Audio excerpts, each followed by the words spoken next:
ঈদ মুবারক। স্বাগত সবাইকে। শুরু করছি ডিবিসি নিউজের আয়োজন মানচিত্র। সাথে আছি আমি সোনিয়া আফরিন ঈশিতা। বিকেল 4:30টায় এই আয়োজন নিয়ে আমরা থাকি আপনাদের সাথে। চেষ্টা করি সারা দেশের নানা সংকট সম্ভাবনার কথা জানাবার। কথা বলি আঞ্চলিক থেকে জাতীয় পর্যায়ের সংশ্লিষ্ট কর্তৃপক্ষের সাথে। তুলে ধরি মানুষের দুঃখ দুর্দশা, আশা নিরাশার কথা। ঢাকার বাইরেও ঈদের দ্বিতীয় দিনে পশু কোরবানি দিচ্ছেন কেউ কেউ। অলিগলি এমনকি সড়কে পড়ে আছে বর্জ্য, জমে আছে রক্ত মিশ্রিত পানি আর বাতাসে দুর্গন্ধ। কোরবানির পশুর বর্জ্য অপসারণে কাজ করছে সিটি কর্পোরেশন এবং এলাকা ভিত্তিক বর্জ্য অপসারণ কর্মীরা। তবে বেশ কিছু এলাকায় কোরবানি দাতাদের গাফিলতি লক্ষ্য করা গেছে। সিটি কর্পোরেশন থেকে পচনশীল পলিব্যাগ সরবরাহ করা হলেও তার যথাযথ ব্যবহার করছেন না অনেকেই। ফলে পরিচ্ছন্ন কর্মীরা কোরবানির বর্জ্য নিজেরাই ব্যাগে ভরে সরিয়ে নিচ্ছেন। এছাড়াও কোরবানির পশুর বর্জ্য পরিচ্ছন্ন করতে ব্লিচিং পাউডার, সাভলন ব্যবহার করছেন সিটি কর্পোরেশনের কর্মীরা। এসব নিয়েই আজ আমরা আলোচনা করব।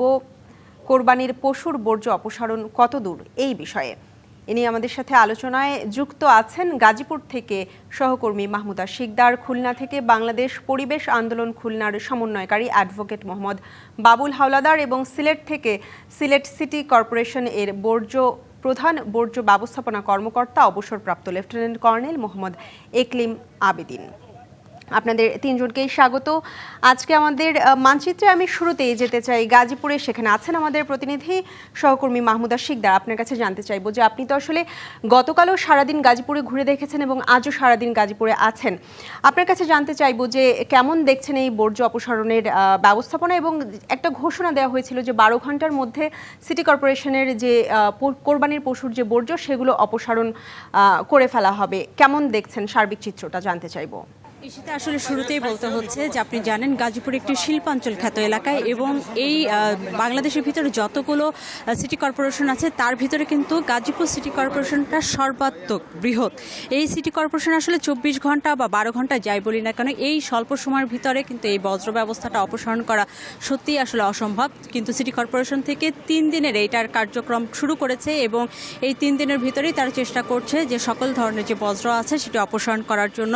এবং এই কাজে প্রায় 4500 শ্রমিক কিন্তু নিয়োজিত আছে। তার পাশাপাশি 114টি গাড়ি ব্যবহার করা হচ্ছে বিভিন্ন স্থান থেকে এই বজ্রগুলো কালেক্ট করার জন্য, এবং তার পাশাপাশি ব্লিচিং পাউডার এবং সহজে পচনশীল যে বায়োডিগ্রেডেবল পলিথিন আছে সেটাও বিতরণ করা হচ্ছে।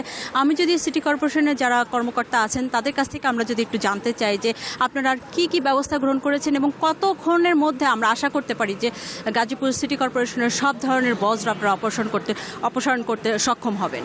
থ্যাংক ইউ আপা। আপনি আসলে যে আমাদের কোরবানি উপলক্ষে যে কোরবানির বর্জ্য যেটা বলে, যেটা আমাদের চ্যালেঞ্জ ছিল, আপনাদের সকলের সহযোগিতায় আমরা কিন্তু এটা নির্দিষ্ট সময়ের ভিতরে আমরা অপসারণ করছি। আর এখন দেখতে পাচ্ছেন যে ভ্যান গাড়ি থেকে বিভিন্ন বাড়ি থেকে এই ময়লাগুলো এখন আসতেছে। এগুলো এখন আমাদের গাড়ি আবার আসবে ডাম্পিং থেকে। জানেন আপনাদের কিন্তু আমাদের কিন্তু ডাম্পিং ক্রাইসিস আছে। সেই ডাম্পিং এই কড্ডা এলাকায়, সেখান থেকে গাড়ি আসতে চৌরাস্তা এলাকায় একটু সমস্যায় পড়ে যায়, এই জন্য আমার গাড়ি আসতে লেট হচ্ছে। বাট আমার গাড়ি ফ্রিকুয়েন্ট আসতেছে, ফ্রিকুয়েন্ট ময়লাগুলো নিয়ে যাচ্ছে। এবং আপনি দেখতে পাচ্ছেন গাজীপুর শহরে কোথাও কিন্তু আপনি যত ময়লা দেখবেন না, সেখানে আমরা কিন্তু ক্লিন করে ফেলতেছি। এই উপলক্ষে কোরবানির বর্জ্য অপসারণে আমরা 1.5 লক্ষ যে বায়োডিগ্রেডেবল যে পলিব্যাগ নিয়েছি, এটা সবাইকে দিয়েছি, আমরা ডিস্ট্রিবিউট করছি এই নগরবাসীকে যারা কোরবানি করেছে। এবং সেই সাথে আমরা প্রায় 1500 ড্রাম ব্লিচিং পাউডার আমরা নিয়েছি। সেই ব্লিচিং পাউডারগুলো তাদেরকে আমরা বিতরণ করছি, যেন সঙ্গে সঙ্গে যেন যেখানে কোরবানি জবাইটা হবে রক্ত এবং কোরবানির বিষটা সেখানে যেন ব্লিচিং দিয়ে তারা যেন ক্লিন করে।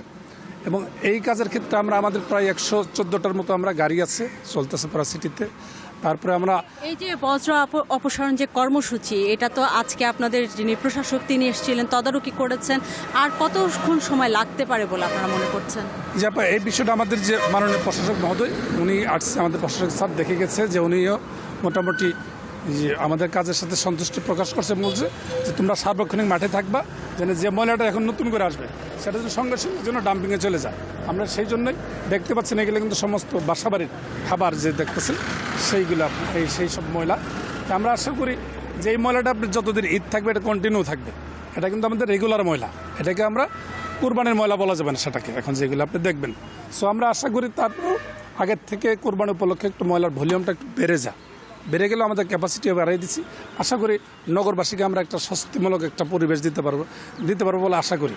এবং এই ক্ষেত্রে আমরা জানেন প্রায় 1500 লেবারের মতো আমাদের লেবার এখন মাঠে কাজ করতেছে, তারা খুব ভালোভাবে কাজ করতেছে। এবং আমি আপনাদের যদি কোনো পরামর্শ থাকে আমিও সেটা আপনাদের কাছে আশা করছি। জি, অবশ্যই আমাদের কাছ থেকে যদি কোনো ধরনের পরামর্শ মতামত থাকে আমরা সেটা আপনার সাথে শেয়ার করব। এবং তার পাশাপাশি আমরা জানি যে গাজীপুর সিটি কর্পোরেশন একদমই নতুন একটি সিটি কর্পোরেশন এবং বিভিন্ন সীমাবদ্ধতার মধ্য দিয়ে কিন্তু তারা এই বজ্র অপসারণ যে কর্মসূচি সেটি কাজ করছে। হয়তোবা কাল মধ্যেই এই বজ্র অপসারণ জি মাহমুদা শিকদার, আপনাকে ধন্যবাদ। আমরা জানলাম আসলে গাজীপুরের চিত্রটা। আমরা একটু জানতে চাই সিলেট থেকে আছেন আমাদের সাথে সিলেট সিটি কর্পোরেশনের প্রধান বর্জ্য ব্যবস্থাপনা কর্মকর্তা অবসরপ্রাপ্ত লেফটেন্যান্ট কর্নেল মোহাম্মদ একলিম আবেদিন। আপনার কাছে জানতে চাই যে এই যে কোরবানির পশু বর্জ্য অপসারণের যে উদ্যোগ, আপনাদের প্রস্তুতিটা এবার কেমন ছিল এবং এখন পর্যন্ত আসলে শতভাগ কোরবানির পশুর বর্জ্য অপসারণ করা সম্ভব হয়েছে কিনা?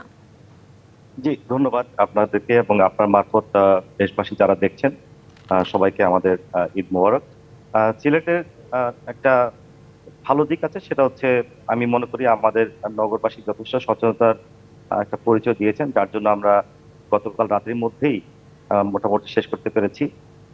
শেষ রাতে বা সন্ধ্যার দিকে যারা কোরবানি দিয়েছিলেন সেই অংশটুকু আমরা আজকে সকালে শেষ করতে পেরেছি। আজকেও অনেকে নগরবাসী বর্জ্য উৎপাদন করবেন, কোরবানি দিবেন, সেই প্রস্তুতিটাও আমাদের আছে। সেই অর্থে আমি বলবো যে সিলেটে আমরা মোটামুটি একটা পরিকল্পনা করেই কাজ করেছিলাম এবং সেই ফলটা আমরা নগরবাসীর সামনে আমরা উপস্থাপন করতে পেরেছি।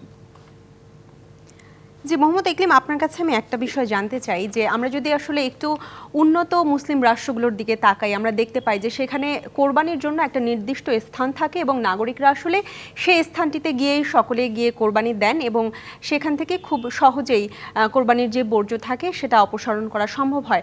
আমি যতদূর জানি যে সিটি কর্পোরেশনগুলোর পক্ষ থেকেও এমন একটা নির্দিষ্ট স্থান দেয়া থাকে যেখানে গিয়ে সাধারণেরা কোরবানি দিতে পারেন।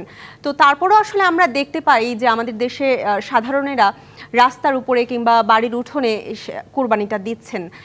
এজন্য কি আসলে আপনাদের পক্ষ থেকে কোনো উদ্যোগ নেওয়া হয় তাদের আগ্রহী করার জন্য?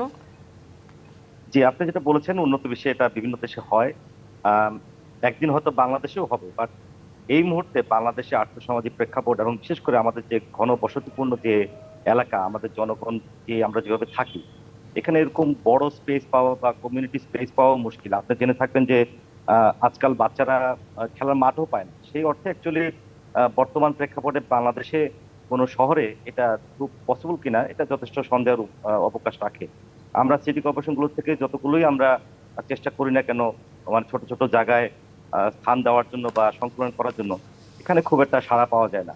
কারণ আমরা স্বভাবতই বাংলাদেশের মানুষরা অভ্যস্ত হয়েছি নিজেদের বাড়ির আঙ্গিনায় কিংবা বাসার সামনেই কোরবানিটা দেওয়ার।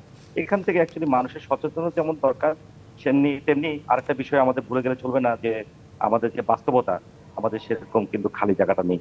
আমার মনে হয় এই জন্যই এই জিনিসটা বাংলাদেশে হচ্ছে না। হয়তো অদূর ভবিষ্যতে যখন আরো উন্নত হবে দেশটি, তখন হয়তো এলাকায় এলাকায় স্লটার হাউস টাইপের অনেক কিছু হবে। আপনারা জানেন যে ঢাকায় আজিমপুরও এরকম বড় একটা স্লটার হাউস আছে। সরকার যথেষ্ট টাকা দিয়ে জিনিসটা করেছিলেন, বাট আলটিমেটলি কিন্তু সেটা ব্যবহার করা হচ্ছে না। তো আমাদের মানুষকে এগিয়ে আসতে হবে এবং আপনারা যেটা আজকে আলোচনা করলেন, আমি নিশ্চিত সামনে দিকটাতে আরো কাজ করা শুরু করেছি।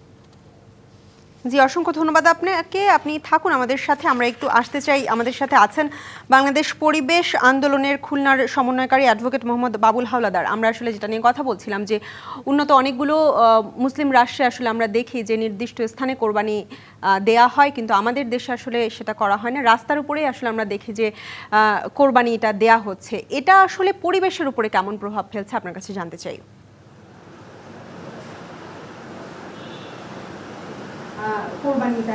ধন্যবাদ আপনাকে এবং আপনার মাধ্যমে সকলকে ঈদের শুভেচ্ছা। একটা জিনিস হচ্ছে যেটা বলছিলেন সিলেট থেকে, যে এটা আমাদের একটা দীর্ঘদিনের একটা কালচার ডেভেলপ করে গেছে। কালচারটা হচ্ছে যে আমাদের বাড়ির আঙ্গিনায় হোক বা নিজেদের মতো করে হোক, নিজেদের একটা জায়গায় কোরবানি দেওয়া, সেটা একটা কালচার ডেভেলপ করে গেছে। সাথে সাথে যে প্রবলেমটা হচ্ছে, সিটি কর্পোরেশন থেকে অনেক দিন ধরেই এই বিষয়টিকে নিয়ে কাজ করা হচ্ছে এবং স্থান ঠিক করে দেওয়া হয়েছে, নগরবাসীর প্রতি অনুরোধ করা হয়েছে, কিন্তু আসলে সচেতনতার একটা অভাব আমাদের মধ্যে রয়েছে। উন্নত দেশগুলোতে যেমন তাদের পরিবেশ, তাদের প্রতিবেশ, তাদের স্বাস্থ্য এই সমস্ত বিষয়ে তাদের যে সচেতনতার যে লেভেল, আসলে আমরা দুঃখজনকভাবে হলেও সত্য যে আমরা সেই লেভেলে এখনো যেতে পারি নাই, যে কারণে আমরা আসলে সেই হাইজেনিক মেনটেন করা বা আমরা পরিবেশের বিষয়টি এটিকে মেনটেন করার চেয়ে আমরা আমাদের নিজেদের যে আপনার মানসিক যে জায়গাটা, মানে কি বলা যায়, যে মনের জায়গা থেকে যে আমি আমার নিজের বাড়িতে গরুটা রাখবো বা আমার পশুটা রাখবো আমি কোরবানির, আমি নিজের বাড়ির আঙ্গিনায় হোক বা বাড়ির সামনে হোক আমি কোরবানির ব্যবস্থা করবো। সুতরাং সেই নির্দিষ্ট স্থানে নিয়ে যাওয়ার মতো সেই মেন্টালিটিও আমাদের মধ্যে যেমন তৈরি হয় নাই, কর্তৃপক্ষ সেটা তৈরি করতে পারেন নাই। সাথে সাথে যে জিনিসটা হয়েছে সেটা হচ্ছে যে আমরা যেটা বলেছি যে স্বাস্থ্য সচেতনতার জায়গায়ও আমরা, পরিবেশ সচেতনতার জায়গায় আমরা অনেক পিছিয়ে আছি, যে কারণে আসলে ওভারঅল কারণেই আসলে সেটি সম্ভব হচ্ছে না। তবে যেটা হচ্ছে যে যদি সেটি করা যেত তাহলে আমাদের পরিবেশের উপরে যে হুমকি আসে, পরিবেশের হুমকি তো আসলে শুধুমাত্র পরিবেশ না, পরিবেশের হুমকির সাথে মানুষের স্বাস্থ্য, মানুষের নানাবিধ বিষয়। এবং আমরা যদি বলি যে এই সময়কালে আপনার পাড়ায় মহল্লায় যে কোরবানি পশুগুলো কোরবানি দেওয়া হয় সেইটা নিয়ে যে এক ধরনের প্রস্তুতি, এবং আমরা দেখি যে এই সময়কালে যে কি বলা যায়, মানে ছুরি জবাই যে রক্ত, মানে এটার কিন্তু একটা মানসিক নেতিবাচক একটা প্রভাবও আছে। আমরা দেখি যে বিশেষ করে শিশুদের মধ্যে এই বিষয়গুলো কিন্তু একটা নেতিবাচক প্রভাব ফেলে। জি, আমরা এই বিষয়ে আমরা আরো আলোচনা করব। আমরা সময় হয়েছে আমাদের একটা বিরতি নেবার, বিরতির পরে ফিরে এসে আমরা আরো আলোচনা করব। মানচিত্রে একটা বিরতি নিচ্ছি, সঙ্গে থাকুন। দেখছেন মানচিত্র। আজ আলোচনা করছে কোরবানির পশুর বর্জ্য অপসারণ কতদূর এই বিষয়ে। আমাদের সাথে আলোচনায় যুক্ত আছেন খুলনা থেকে বাংলাদেশ পরিবেশ আন্দোলন খুলনার সমন্বয়কারী অ্যাডভোকেট মোহাম্মদ বাবুল হাওলাদার এবং সিলেট থেকে সিলেট সিটি কর্পোরেশনের প্রধান বর্জ্য ব্যবস্থাপনা কর্মকর্তা অবসরপ্রাপ্ত লেফটেন্যান্ট কর্নেল মোহাম্মদ একলিম আবেদিন। আপনাদের দুজনকে আবারও স্বাগত জানাচ্ছি আমাদের আজকের মানচিত্রে। আমি আবারও একটু শুরুতে আসতে চাইব মোহাম্মদ একলিম আবেদিন আপনার কাছে। আমরা আসলে বিরতির আগে কথা বলছিলাম কোরবানির পশুর বর্জ্য অপসারণ নিয়ে। আজ যেহেতু ঈদের দ্বিতীয় দিন এবং আসলে সিলেটে দেশের বাইরে থেকে অনেকেই আসেন এবং ঈদের দ্বিতীয় দিনেও আসলে অনেকেই কোরবানি দেন। আমরা আসলে দেখেছি যে কিছু সিটি কর্পোরেশনের গাফিলতির কারণে পশুর বর্জ্য ব্যবস্থাপনাটা আসলে এখন পর্যন্ত ঠিকমতো বর্জ্যগুলো অপসারণ সম্ভব হয়নি। সিলেটের কি অবস্থা আপনার কাছে জানতে চাইবো এবং সিলেটের সাধারণের পক্ষ থেকে কি ধরনের সহযোগিতা পাচ্ছেন? জি, ধন্যবাদ। আমি যেহেতু বর্জ্য ব্যবস্থাপনার সাথে কাজ করি, আমি স্বীকার করতে চাইবো না যে বর্জ্য ব্যবস্থাপনার সাথে যারা কর্মচারী বা কর্মকর্তারা সারা দেশে যারা কাজ করছেন তারা কাজ করছেন না। সারা দেশে যত কর্মী বা কর্মকর্তারা যারা আছেন আপনারা জেনে থাকবেন যে আমাদের কিন্তু কোনো ছুটি নেই, আমাদের কোনো শুক্রবার নেই, আমাদের কোনো ছুটি নেই, আমাদের কোনো দুর্গাপূজা নেই। আমরা কিন্তু রাত দিন 24 ঘন্টা 7 days a week 365 days কিন্তু আমরা কাজ করি। যাই হোক, আমাদের অনেক প্রতিষ্ঠানে বা অনেক সিটি কর্পোরেশন বা পৌরসভার হয়তো সম্পদের সীমাবদ্ধতা থাকবে বা আছে, আমাদের দেশেরও সম্পদের সীমাবদ্ধতা থাকবে বা আছে। আমাদের যে আরেকজন আলোচক বলেছেন যে আমাদের দেশের আর্থসামাজিক প্রেক্ষাপটে একটা বিষয়, মানসিক যে চারিত্রিক যে আমাদের যে বৈশিষ্ট্য আমাদের দেশের, সেই বিষয়টাতে আমার মনে হয় যথেষ্ট উন্নয়নের সুযোগ আছে। আর আপনি যেটা বলেছেন যে যেটা সিলেটের অনেক মানুষ দ্বিতীয় দিন কোরবানি দেন, সেই দৃষ্টিতে আমি বলবো যে সিলেটেও অন্যান্য দেশের অন্যান্য জেলার মতোই মানুষ এখানে কোরবানি দেন এবং সেই প্রস্তুতিটা আছে এবং আমরা সেই প্রস্তুতি নিয়ে রেখেছি। এখন পর্যন্ত আমার জানা মতে কোথাও কোনো সমস্যা হয়নি। জি, আমাদের সাথে আরও আছেন মোহাম্মদ বাবুল হাওলাদার। আপনার কাছে জানতে চাইবো যে আমরা বিরতির আগে আসলে যেমনটা কথা বলছিলাম যে এই যে কোরবানির পশুর বর্জ্যের কারণে পরিবেশের উপরে যেই বিরূপ প্রভাবটা পড়ছে এবং মানুষের স্বাস্থ্যের উপরে একটা বিরূপ প্রভাব পড়ছে, বাংলাদেশ পরিবেশ আন্দোলনের পক্ষ থেকে সাধারণকে সচেতন করতে আপনারা কি করছেন এটা আপনার কাছে জানতে চাইবো।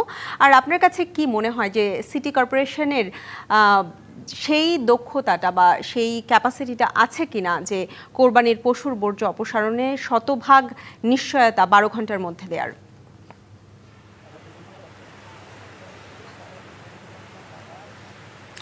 জি, ধন্যবাদ আপনাকে। না, আমাদের হচ্ছে যে বাংলাদেশ পরিবেশ আন্দোলন বাপা একেবারে জন্মলগ্ন থেকেই অন্যান্য বিষয়ের সাথে সাথে আমাদের এই যে কোরবানিকে ধরে বিশেষ করে যে বর্জ্য, সেই বর্জ্য ব্যবস্থাপনা নিয়ে শুধুমাত্র খুলনায় না, সারা বাংলাদেশে, রাজধানী থেকে সারা বাংলাদেশে আমরা এই বিষয় নিয়ে কাজ করার কথা বলার চেষ্টা করছি। একদিকে যেমন জনগণকে সচেতন করার সাথে সাথে যে কর্তৃপক্ষ রয়েছেন তাদের সাথে বিষয়ে কথা বলা। আমরা এবারেও যেমন খুলনা সিটি কর্পোরেশন কর্তৃপক্ষের সাথে আমরা বিভিন্ন সময় কথা বলেছি এবং কথা বলে আমরা চেষ্টা করেছি যে এই বর্জ্য ব্যবস্থাপনাটা কীভাবে আরও সুন্দর করে এটা ম্যানেজমেন্ট করা যায়।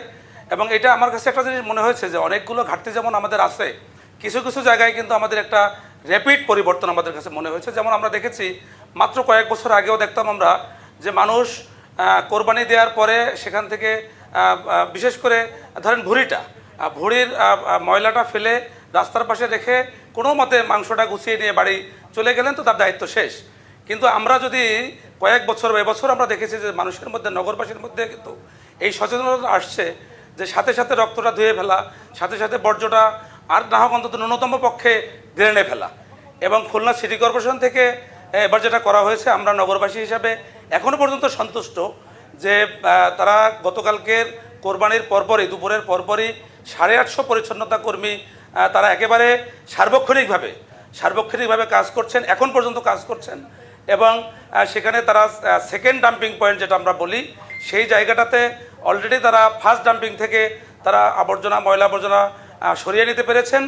এবং আমাদের এখানে যে ফাইনালি থার্ড যে ডাম্পিং পয়েন্ট আমরা বলি রাজবাগ, সেইখানে নেওয়ার কার্যক্রম ইতিপূর্বে শুরু হয়েছে।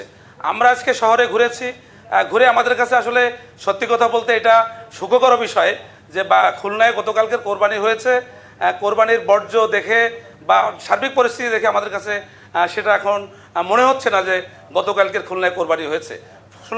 সুতরাং আমরা এই সিটি কর্পোরেশনের যে বর্জ্য ব্যবস্থাপনা, ব্যাপারে মোটামুটি আমরা স্যাটিসফাই বলতে পারি। যদিও আমাদের সিটি কর্পোরেশনের বর্জ্য ব্যবস্থাপনা নিয়ে অন্য প্রশ্ন আছে, মানে সারা বছরের যে তাদের কার্যক্রম সেইটা নিয়ে আমাদের সমালোচনা আছে, প্রশ্ন আছে। কিন্তু এইটা ধরে আমি বলবো যে খুলনা সিটি কর্পোরেশন একটা সফল কাজ করতে পেরেছে। এবং এটা নগরবাসীর যে পরিবেশের যে বিষয়টা আমরা বলি, আমি আগেই বলেছি যে পরিবেশের ক্ষতি মানে তো শুধুমাত্র পরিবেশ না, পরিবেশ হচ্ছে একটা সামগ্রিক বিষয়। আমরা তো বলে থাকি, ছোটোবেলায় শিখেছি যে আমাদের চারিপাশে যা আছে সেটাই পরিবেশ। সুতরাং যখন এইটার দ্বারা পরিবেশের মধ্যে ক্ষতিকর দিক চলে আসে, যখন এর দুর্গন্ধ চলে আসে, তার যে স্বাস্থ্য ঝুঁকি, তার যে মানুষের স্বাভাবিক জীবনযাপন, স্বাভাবিক জীবনযাত্রা, সামগ্রিকভাবে একটা কিন্তু নেতিবাচক প্রভাব পড়ে। এবং এই প্রভাবটা কিন্তু বলা চলে যে সুদূর প্রসারী। এবং এই প্রভাবের কারণে আমরা অনেক সময় আমাদেরকে একটা সময় যে চিকিৎসকের শরণাপন্ন হতে হয়। জি, অসংখ্য ধন্যবাদ আপনাদের দুজনকে আমাদের আজকে মানচিত্রে সময় দেওয়ার জন্য। আমাদের সময় একেবারেই শেষ। এই ছিল আজকের মানচিত্র। আগামীকাল অন্য কোনো বিষয়ে, অন্য কোনো এলাকার অতিথিদের নিয়ে হাজির হব। ডিবিসি নিউজের সঙ্গে থাকুন।